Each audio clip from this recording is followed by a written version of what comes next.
கிட்டத்தட்ட 170 கோடி ரூபாய் செலவுல 9 மாடியில 2 ஏக்கர் பரப்பளவுல அமைக்கப்பட்ட உலக தரத்திலான ஏசியாலே one of the best library Anna library இடமாத்தி அங்க குழந்தைகள் நல மருத்துவமனை வரப்போற திட்டத்தை அறிவிச்சதை பத்தியும் அது பெரும்பான்மையான மக்கள் கொடுத்த அதிர்ச்சியை பத்தியும் பேசினோம். பிரபல எழுத்தாளர் சமூக பார்வையாளர் ஞானி அவரோட கருத்தை நம்ம கிட்ட பகிர்ந்துட்டார். நிச்சயமா இது அதிர்ச்சிங்கிறத விட வருத்தமா இருந்தது.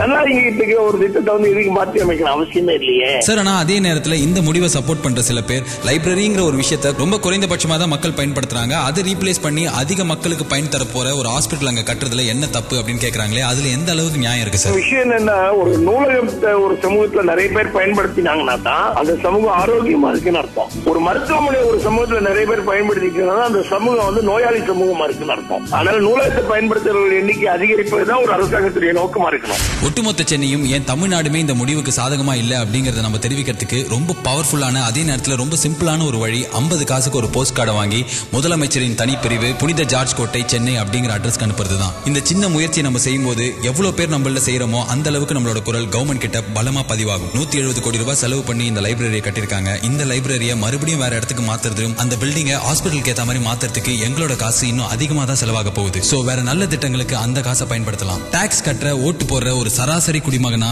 ஒரே ஒரு ரிக்வெஸ்ட், அத்தாரிட்டிஸ் எடுத்திருக்கிற இந்த முடிவை மறுபரிசீலனை பண்ணி உலக தரத்துல இயங்கிட்டு இருக்கிற அண்ணா லைப்ரரி அதே இடத்துல தொடரணும் அப்படிங்கிற முடிவெடுப்பாங்கிற நம்பிக்கையோட ஒட்டுமொத்த தமிழ்நாடு காத்துட்டு இருக்கு. இது 92.7 பிக் எஃப்எம் பாலாஜியின் பதிவு.